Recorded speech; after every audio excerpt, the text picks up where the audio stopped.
New Explorer Corps, First Arm, Spinward Operations Area, Planet The Last Resort 4, LR Spaceport, November 5th, 3152.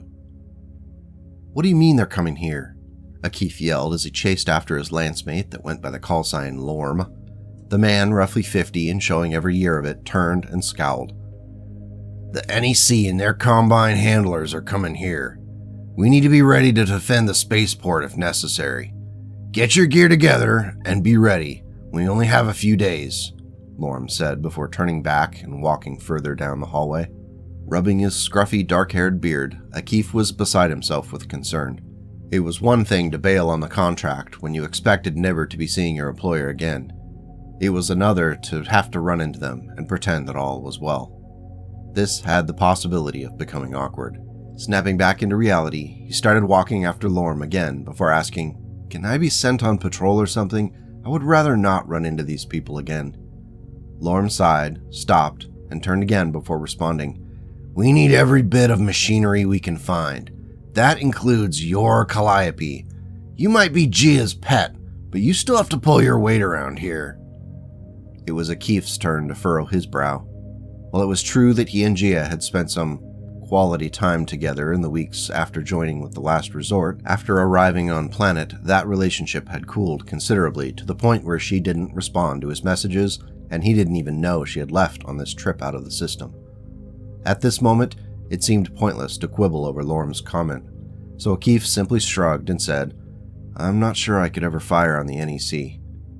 That statement brought out the fire in Lorm's wrinkled face. He quickly gripped Akif by his jacket and slammed the Mechwarrior up against the wall, which felt like it was made from concrete by the way Akif's head bounced off of it. Akif groaned as Lorm got into his face. He was close enough that the words were more grunted than spoken. Lorm leered into Akif's startled eyes before he growled, "If you don't do your job, and it gets someone on our side killed, you'll spend the rest of a very long life in a poorly lit prison cell. You got me?" Always eager to diffuse conflict, Akif put up his hands in a placating gesture and said, I got it. Sorry, I realize now that was a stupid thing to say." "Understatement," Lorm said as he let go of Akif's jacket and stomped off. Before he reached the end of the hall, he looked back to glare at Akif, who hadn't left the wall where he had been shoved. Once Lorm was around the corner, Akif sighed and thumped his head against the wall in frustration. It wasn't supposed to be like this, he thought to himself. Over the next few days, Akif witnessed the preparation for the arrival of their guests. His concerns turned into full-blown worries as nothing about it seemed to assume peaceful intent. It's almost as if they were preparing for a fight, or, more accurately, an ambush. Knowing that eyes were on him, Akif made sure that he helped out. He even helped fill sandbags which were piled up inside against the front wall of a depot in order to avoid sharing a meal with Lorm. He crafted a message to Gia in hopes of finding some diplomatic solution as her dropship approached the planet, but it went unanswered. Days later, as the dropships began to descend toward the spaceport, Akif sat quietly in the command chair of his Calliope, which was hunched down in an industrial warehouse a few kilometers away. Next to his mech stood Lorm's faded orange Jenner. The feeling that he was being babysat festered in Akif's mind as the minutes and hours passed by. He didn't want to feel so helpless to do anything about the situation. However, there didn't seem to be any way to change anything. Emptying a can of something that almost resembled juice, Akif waited. Eventually, the comm link came to life with several excited reports that Stage 1 had been successful at the compound. Akif had no idea what Stage 1 was, but it filled him with dread and guilt. Had his former friends in the NEC already been killed? Had he stood by and done nothing? With his neurohelmet in his lap, Akif ran his hands through his jet-black hair in frustration. Planet The Last Resort 4, King's Compound. Facile didn't so much walk through the doorway as much as obliterate it. Much as he had done for the last 3, the elemental moved through it in search of Gia as she fled the scene of the assassination.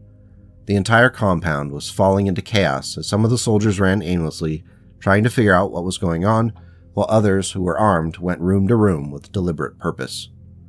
Scanning back and forth as he passed each room, Facile was focused on Gia. Reaching an external set of double doors, he kicked them open and stomped out into a back garden and courtyard.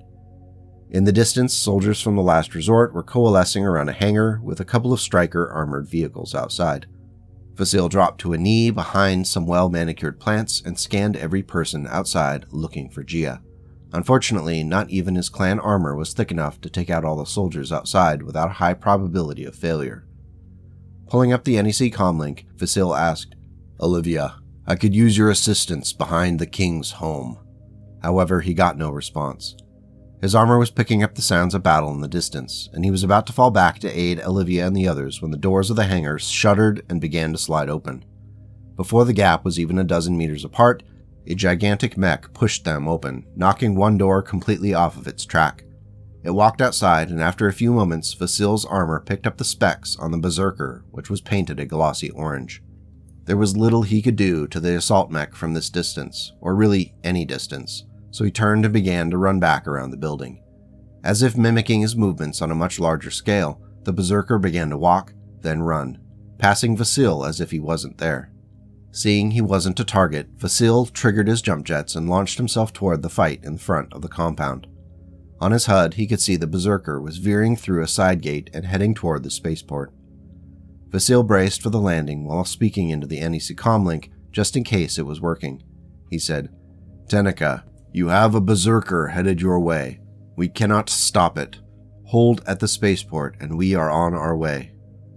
Frustrated by the lack of communication, Vasile channeled his concern for Tenica and the others into righteous fury. His arrival at the rear of the ambush was not noticed until he raked the orange-suited soldiers with micro-pulse laser fire. The whole scene was so chaotic that many didn't react even when the soldier next to them fell. Vasile saw Olivia's thunderbolt smash into the mortise, rocking it back over the wall and to the ground. The impact of both heavy mechs knocked soldiers down and a plume of fire rose from a crushed wall section. Seeing there wasn't much he could do there, Vasile scanned the yard. The DCMS soldiers were giving it their all in an increasingly fragmented perimeter around the armor left behind by their comrades, likely in hope that they would fight their way back in time to make it count. Triggering the jump jets again, Vasile aimed his arc for the wall section, and upon landing he took in a more complete tactical picture. Though the last resort's troops were being killed in great numbers, the hits on the DCMS soldiers were adding up to a defeat for both the Combine and the NEC. Looking from building to building, Vasile picked out the one with a suspiciously large number of radio towers and dishes on the roof and launched up into the air again. The metallic roof shuddered under the impact of the elemental armor, then collapsed completely. In a rain of metal and splintered wood beams, Vasile crashed down into a room filled with computer stations, servers, and technicians frantically seeking cover. Some crawled under desks or hid behind consoles, while Vasile looked for threats.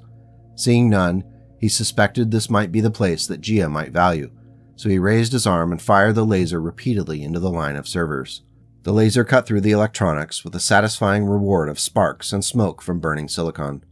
After the fourth burst, the comlink connections came alive with a flurry of frantic traffic. Vasile focused his audio outputs on the NEC link and caught Olivia's anguished cries of vengeance. "Their communications block is down. Olivia, do you need help?" Vasile asked as he looked down at the terrified technician who was cowering behind an office chair. "The mortise. It's down. I'll be back up in a second," Olivia replied in a raspy and tired voice. Vasile shouldered his way through the door as the fires he started in the building began to grow and fill it with the dark, poisonous smoke. He looked up to see Olivia raking the walls with medium laser fire. At this point, only 2 of the DCMS soldiers were still standing. The incoming fire started to peter out as the last resort's troops began to flee from the battlemech. "DCMS forces," Vasile said into the Allied comlink. "We need to return to the spaceport to consolidate forces." "We have wounded. We need to find Captain Sino," came a reply from one of the soldiers. Vasile sighed and responded, "Your captain is dead. They were all killed at the dinner. Our mission is the spaceport now." There was a long silence before the soldier said, "Yes, of course." Olivia's thunderbolt stomped across the courtyard, occasionally firing its lasers, but clearly headed toward the building where the survivors from the attack on the other planet were being kept. It had largely been spared in the crossfire, though Olivia made a point of aiming her PPC at it when her external speakers blared, "Release the prisoners and come outside. If you do so, I will let you live." At this point, the firing around the compound had stopped, with most of the surviving orange-clad troopers fleeing into the surrounding urban environment. Vasile walked up to the building as Cal finally rolled into view driving an up-armored civilian limousine. The door to the building opened and troopers came out with their hands up. Vasile waved them to the side, where they quickly ran into the darkness. Then, slowly, a woman peeked out. Seeing the NEC mech and Vasile in his battle armor, the face darted back in. "It's okay. We're not going to harm you. This is your chance to get out. We cannot take you with us, but you might be able to get out of this." Cal got out and walked over to the surviving Combine soldiers. Running his hand through his salt and pepper hair, he said, "There's a fight right now at the spaceport. We gotta go now." Already in the process of destroying the battlesuits left behind, the two soldiers stated they would return as soon as they had recovered the captain's body. Cal nodded and walked over to the building Vasile and Olivia were at. By that point, a few of the women had stepped out into the open night air, but they were still very understandably wary. After all, they were the ones responsible for the attack on their settlement. Finally, after some more coaxing from Olivia, the women in the group started to usher the kids out of the building and out into the darkness. "Cal, are you able to hear us? Olivia?" Tenika's voice over the comlink made Vasile feel a wave of relief. Olivia said, "We're on our way back. Keep an eye out for a limo. Cal is inside. Vasile should be nearby. Hold the line. We'll be there soon."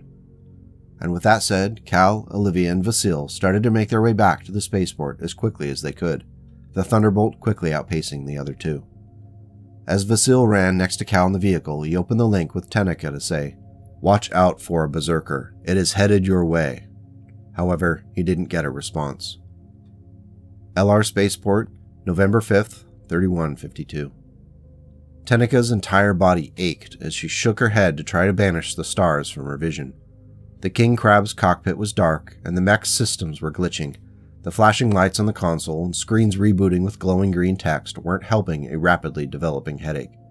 Tenika took another breath with her eyes closed and reached out to grip the control sticks. Feet on the pedals, she began to shift the mech, seeing if she could make it move. Whatever was on top of her mech was preventing the standard shift-to-stand procedure, but it did end up dislodging some of the broken brick and ferrocrete from the view screen. Rocking the mech again caused more to fall away, and Tenika could see the mech was resting at an angle under what must have been the remnants of a building. The mech's left arm could move freely, but the right arm was not budging.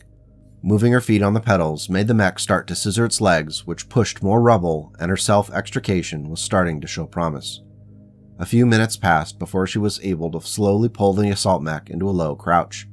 The mech's armor seemed fine, though it was probably going to need a fresh paint job. Systems started to come back green, and Tenika pushed forward with a few tentative steps. "Come on, little lady," Tenika muttered to herself as the massive king crab started to move forward. The remnants from the building continued to fall away, leaving a cloud of dust behind the mech. Turning a corner to face the spaceport, Tenika was greeted with the chaos of a desperate battle between an orange berserker and Max's axeman. The two were pummeling each other at close range, and repeatedly their mech's hatchets clashed. In any other context, it would have been an astonishing spectacle. However, it was clear that the berserker was winning out over the lighter axeman. Stomping forward, Tenika targeted the berserker and was about to fire when the king crab was peppered with explosions from the side.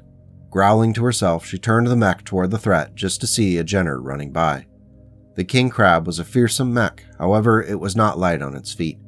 A light mech like the Jenner could spell Tenika's doom if it was left to run circles around her. That was exactly what its Mechwarrior was attempting as the fleet-of-foot mech kept running around her.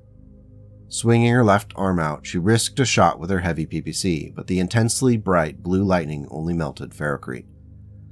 Looking back toward Max, Tenika took a deep breath and hoped that her mech's armor could tank whatever the Jenner could do to it for now. She began to trudge across the spaceport tarmac toward the hatcheted mechs still pummeling each other. Aiming again at the berserker, Tenika furrowed her brow at the miserable angle she had on it. She did have a backshot on the orange mech, but Max was in front of it along with the dropship in the near distance. More fire from the Jenner raked up her rear torso, and the HUD was showing a shift from green to yellow in the armor there.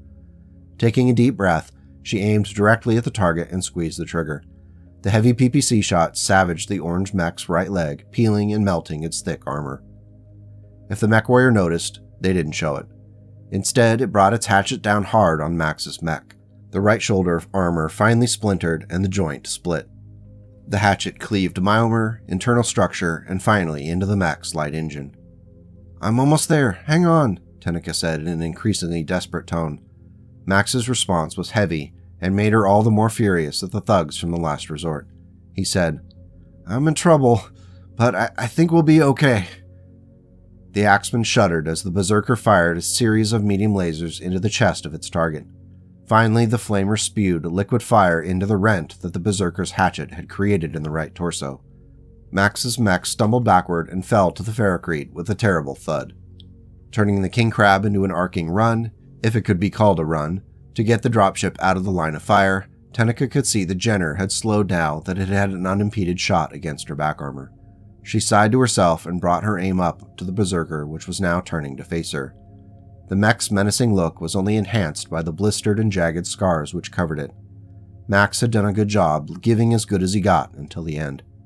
More explosions rocked the king crab, and the yellow armor alert flashed into a bright orange. Over the open comlink, Gia's saccharine venom voice was clear. "Oh, did you want to play too?" To add insult to threat, Tenica saw the Calliope from earlier, white but with orange panels instead of blue, walking up next to the Jenner and lifting its arm to aim. As the reality of her predicament became clear, Tenica brought up the NEC comlink and asked, "Vasil, if you're out there, I could really use your help." After a few seconds, Vasil responded. He said, "Tenica, I'm coming. Fight like you have already won." "I'll be there in 2 minutes. Hang on," Olivia added. "I'll be here," Tenica said as she lined up with both heavy PPCs at Gia's battlemech. End Part 11. That's it for this week, folks. I hope you enjoyed it. If you did, let the YouTube algorithm know by hitting all the various buttons. You know how this works. Big thanks to those of you who are sticking with the story. It's good to be back. I hope the wait wasn't too long. It's been such a blast to keep it going as long as we have. We'll find out soon how all this turns out. Remember that becoming a channel member is a great way to support the creation of new BattleTech content, both with original fiction and always the fun lore stuff. The nonsense train has no brakes. Until we meet again, take care and go make the world a slightly better place today and tomorrow.